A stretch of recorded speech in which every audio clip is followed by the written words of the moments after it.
विद्यार्थी मित्रांनो, मी प्रियांका चौगले आपल्या सर्वांचं स्वागत करते MPSC करंट अफेअर्स या आपल्या एज्युकेशनल यूट्यूब चॅनलवरती. आणि बघा, आजच्या सेशनमध्ये आपण 15 मार्च 2026शी रिलेटेड जेवढ्या काही इम्पॉर्टंट चालू घडामोडी आहेत आणि त्याचबरोबर त्याच्याशी रिलेटेड जो काही GSचा पोर्शन आहे तो देखील कव्हर करतोय. तर व्हिडिओ शेवटपर्यंत नक्की पहा. सेशनला सुरुवात करण्यापूर्वी जे कोणी विद्यार्थी मित्र आपल्या चॅनलवरती नवीन असतील त्याने चॅनलला सबस्क्राईब करा. त्याचबरोबर बेल आयकॉनवरती क्लिक करून ऑल नोटिफिकेशन सेट करा, जेणेकरून रोज सकाळी 7 वाजता जेव्हा आपला व्हिडिओ अपलोड होतो तेव्हा तुम्ही तो पाहू शकाल. तर आजच्या सेशनमधील आपला पहिला क्वेश्चन काय ते पाहूयात. बघा, नुकत्याच प्रसिद्ध झालेल्या नीती आयोगाच्या वित्तीय आरोग्य निर्देशांक 2026मध्ये कोण अव्वल स्थानावरती आहे असा तुम्हाला प्रश्न विचारला आहे. तर या प्रश्नाचं तुमचं योग्य उत्तर काय असणार आहे? ओडिसा. तर आता अलीकडेच नीती आयोगाचा वित्तीय आरोग्य निर्देशांक 2026 प्रसिद्ध करण्यात आलेला आहे, ज्याच्यामध्ये ओडिसा हा प्रथम क्रमांकावरती आहे. आता बघा, याचा उद्देश काय आहे या निर्देशांकाचा? भारतीय राज्यांच्या राजकोषीय आरोग्याचं मूल्यांकन करणे. आता हा जो निर्देशांक आहे हा काय करतोय? राज्यांचं जे काही उत्पन्न आहे किंवा त्याचा खर्च आणि त्याचं कर्जाचं व्यवस्थापन हा राजकोषीय शिस्तीचं तुलनात्मक मूल्यांकन प्रदान करतोय, ज्याच्यामध्येच ओडिसा पहिल्या क्रमांकावरती, गोवा दुसऱ्या क्रमांकावरती, तर झारखंड तिसऱ्या क्रमांकावरती आहे. हा सिक्वेन्स महत्त्वाचा आहे. त्याच्यानंतर ईशान्येकडील किंवा हिमालयन राज्यांचं बोलायचं झालं तर पहिल्या क्रमांकावरती अरुणाचल प्रदेश येतोय, दुसऱ्या क्रमांकावरती उत्तराखंड येतोय आणि तिसऱ्या क्रमांकावरती त्रिपुरा येतोय. बघा, नीती आयोग याला थिंक टँक असं देखील म्हणतात. याची स्थापना कधी झालेली आहे? 1 जानेवारी 2015 रोजी. याचा फुल फॉर्म काय आहे? National institution for transforming India. अध्यक्ष कोण असतात? भारताचे पंतप्रधान. तर सध्या अध्यक्ष आहेत नरेंद्र मोदी. उपाध्यक्ष कोण आहेत? डॉक्टर सुमन के बेरी. पहिले उपाध्यक्ष कोण होते? अरविंद पानगडिया. ठीक आहे. CEO आत्ता सध्याचे CEO कोण आहेत? निधी छिब्बर यांच्याकडे अतिरिक्त पदभार सोपवण्यात आलेला आहे या पदाचा. तर पहिले कोण होतं CEO? सिंधुश्री खुल्लर. यांची सगळ्यांची नावं इम्पॉर्टंट आहेत, ती लक्षात ठेवा. त्याच्यानंतर बघा, नीती आयोगाचे पूर्णवेळ सदस्य कोण आहेत? राजीव गौबा. आता नीती आयोगाशी रिलेटेड क्वेश्चन आलेला आहे, तर त्याच्याशी रिलेटेड काही महत्त्वाच्या अपडेट बघायच्या झाल्या तर बघा, तेलंगणा हे नीती आयोगाच्या महिला उद्योजकता अध्यायामध्ये सामील होणारं पहिलं राज्य आहे. ठीक आहे. आणि नीती आयोगाने एम्सच्या आधुनिकीकरणासाठी एक समिती स्थापन केलेली आहे. कोणाच्या अध्यक्षतेखाली? VK पॉल यांच्या अध्यक्षतेखाली. त्याचबरोबर मिझोरमला भारताची आल्याची राजधानी म्हणून घोषित केलेलं आहे नीती आयोगाने. तर बघा, आपण करंट अफेअर्सच्या सिरीजमध्ये जेव्हा केव्हा एखादा क्वेश्चन तुमच्या पुढे येतो तेव्हा आपण त्याच्यामधला डिटेल डाटा जो आहे तो कलेक्ट करून तुमच्यासमोर ठेवतो आहे आणि सातत्यानं आपण ही करंट अफेअर्सची सिरीज घेतो आहे, ज्याच्यामध्ये प्रत्येक गोष्टी आपण तुम्हाला रिवाईज करवतो आहे. तर जेव्हा तुम्ही एखाद्या स्पर्धा परीक्षेचे एक्झाम देताय किंवा एखाद्या परीक्षेचा अभ्यास करताय तेव्हा सातत्य आणि स्मार्ट वर्क हे 2 गोष्टी खूप महत्त्वाच्या आहेत, ज्या आपण या करंट अफेअर्सच्या सिरीजमध्ये फॉलो करतो आहे. जर तुम्ही महिनाभर आपली ही सिरीज कंटिन्यू फॉलो करत असाल तर तुम्हाला समजेल की तुमच्या नॉलेजमध्ये किंवा तुमच्या अभ्यासात किती आमूलाग्र बदल झालेला आहे.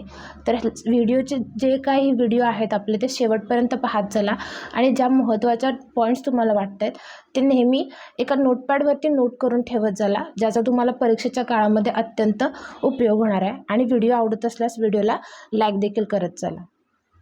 आपला नेक्स्ट क्वेश्चन पाहूयात. बघा, अलीकडेच NHAIने कोणाच्या सहकार्याने पहिला राष्ट्रीय महामार्ग हरित कव्हर निर्देशांक सुरू केला आहे असा तुम्हाला प्रश्न विचारला आहे. तर या प्रश्नाचं तुमचं योग्य उत्तर काय असणार आहे? इस्रोच्या सहाय्यानं. ठीक आहे. तर बघा, भारतीय राष्ट्रीय महामार्ग प्राधिकरणानं इस्रोच्या सहाय्यानं पहिला राष्ट्रीय महामार्ग हरित कव्हर निर्देशांक 2025-26 जो आहे तो सुरू केलेला आहे. हा निर्देशांक राष्ट्रीय महामार्गावरील हिरव्या कव्हरचं वैज्ञानिक मूल्यांकन देणार आहे. पहिल्या अहवालात याच्यामध्ये 24 राज्ये इन्क्लूड केलेली आहेत, ज्याच्यामध्ये जवळपास अंदाजे 30,000 किलोमीटर राष्ट्रीय महामार्गांचं मूल्यांकन जे आहे ते करण्यात येणार आहे. आता या संस्थेची स्थापना कधी करण्यात आलेली आहे? 1988मध्ये. हेडक्वार्टर नवी दिल्लीमध्ये आहे.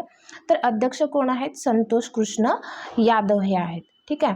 NHAIने ICICI बँकेच्या सहकार्यानं गुजरातमधील NH48 जो हायवे आहे त्याच्यामधील 84 टोल प्लाझा इथं भारतातील पहिली मल्टीलेन फ्री फ्लो टोलिंग सिस्टीम जी आहे ती सुरू केलेली आहे. आपला नेक्स्ट क्वेश्चन बघा. इथे तुम्हाला विचारलं की कोणत्या विमानतळाला अलीकडेच आंतरराष्ट्रीय विमानतळाचा दर्जा प्राप्त करण्यात आलेला आहे किंवा दर्जा देण्यात आलेला आहे. तर या प्रश्नाचं तुमचं योग्य उत्तर काय असणार आहे? ब. मदुराई. तर आता अलीकडे बरेच जे असे विमानतळ आहेत त्यांना नावं देखील वेगवेगळी देण्यात आलेली आहेत, नावात चेंज करण्यात आलेलं आहे आणि आंतरराष्ट्रीय विमानतळांचा दर्जा देखील देण्यात आलेला आहे. तर या ठिकाणी मदुराई या आंतरराष्ट्रीय विमानतळाचा दर्जा देण्यात आलेला आहे. आता त्याच्यानंतर विमानतळाच्या नावातील बदल बघूया, कारण बरेच वेळेला एखाद्या गोष्टीचं नाव बदललं असलं तर त्याच्यावरती प्रश्न विचारले जाण्याची शक्यता असते. अयोध्या विमानतळ जे आहे त्याला महर्षी वाल्मिकी विमानतळ असं नाव देण्यात आलेलं आहे. मोपा विमानतळ जे गोव्यामध्ये आहे त्याला मनोहर पर्रीकर हे नाव देण्यात आलेलं आहे. चंदीगड विमानतळाला शहीद भगतसिंग यांचं नाव देण्यात आलेलं आहे. तर पुणे विमानतळाचं नाव बदलून जगद्गुरू संत श्रेष्ठ तुकाराम महाराज विमानतळ असं ठेवण्यात आलेलं आहे. आदमपर विमानतळ हे कुठं आहे? पंजाबमध्ये आहे, ज्याचं नाव बदलून गुरु रविदासजी विमानतळ असं करण्यात आलेलं आहे. आणि पाकयोंग विमानतळाचं नाव बदलून त्रिलोचन पोखरेल विमानतळ असं करण्यात आलेलं आहे, जे की सिक्कीममध्ये आहे. आपला नेक्स्ट क्वेश्चन बघा. अमेरिकेचे अध्यक्ष ट्रम्प यांनी अलीकडेच मोठी अमेरिकन रिफायनरी बांधण्यासाठी कोणासोबत भागीदारी केली आहे असं तुम्हाला प्रश्न विचारला आहे. तर या प्रश्नाचं तुमचं योग्य उत्तर काय असणार आहे? अ. रिलायन्स. तर रिलायन्स हे कुणाचं आहे? मुकेश अंबानींचं आहे. त्यांच्या बरोबर अमेरिकेचे जे राष्ट्राध्यक्ष आहेत डोनाल्ड ट्रम्प यांनी रिलायन्स इंडस्ट्रीसोबतच अमेरिकेत जवळजवळ 50 वर्षात पहिल्यांदाच एक मोठी तेल शुद्धीकरणाचा कारखाना जो आहे तो बांधण्याचा कराराची घोषणा केलेली आहे. हा प्रकल्प कुठे उभारण्यात येणार आहे? टेक्सासमधील ब्राउन्सविले इथे. याच्यामध्ये अंदाजे $300 अब्जची गुंतवणूक करण्यात येणार आहे आणि रिलायन्स या प्रकल्पासाठी गुंतवणूक आणि तांत्रिक सहाय्य जे आहे ते प्रदान करणार आहे. महत्त्वाच्या गोष्टी सांगायच्या झाल्या तर बघा, सध्या जगातील सर्वात मोठा तेल शुद्धीकरणाचा कारखाना कुठे आहे? भारतामध्ये आहे, जामनगर रिफायनरी म्हणून, जो रिलायन्स इंडस्ट्रीजचाच आहे आणि याची क्षमता जवळपास 1.24 दशलक्ष बॅरल प्रतिदिवस इतकी आहे.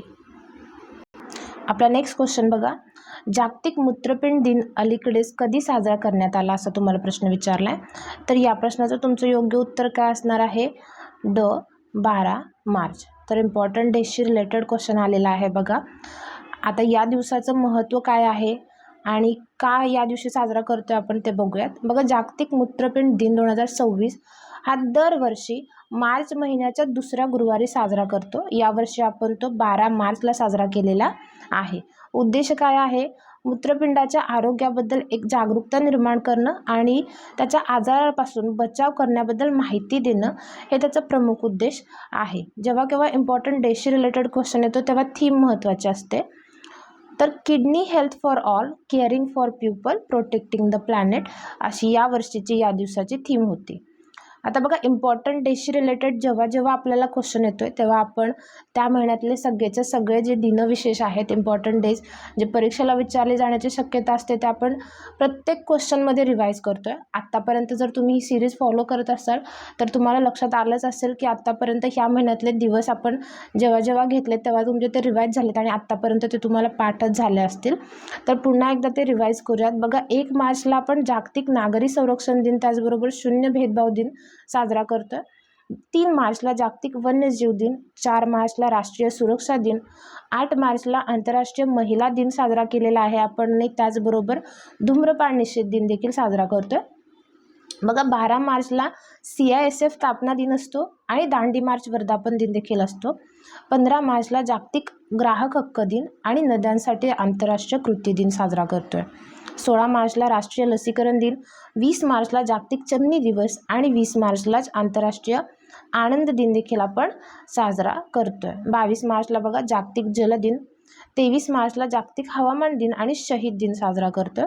24 मार्चला जागतिक वन दिन, त्याचबरोबर जागतिक क्षयरोग दिन किंवा TB दिन असं देखील आपण त्याला म्हणतोय. हे महत्त्वाचं आहे बघा. साजरे करतोय. 25 मार्चला जागतिक डाऊन सिंड्रोम दिन आणि 27 मार्चला जागतिक रंगमंच दिन असतो. तर एवढे इम्पॉर्टंट डेज आहेत जे तुम्ही नोट डाऊन करून घ्या आणि लक्षात ठेवा. आपला नेक्स्ट क्वेश्चन बघा. अलीकडेच केंद्रीय मंत्रिमंडळाने जल जीवन मिशन कोणत्या वर्षापर्यंत वाढवण्यास मान्यता दिली आहे असा तुम्हाला प्रश्न विचारलाय. तर या प्रश्नाचं तुमचं योग्य उत्तर काय असणार आहे? ब 2028 सालापर्यंत वाढवण्यासाठी मान्यता दिलेली आहे. आता डिसेंबर 2028 पर्यंत हे वाढवण्यासाठी नुकतेच केंद्रीय मंत्रिमंडळानं काय केलेले आहे? मान्यता दिलेली आहे. हे जलजीवन मिशन 2.0 म्हणून ओळखलं जाईल.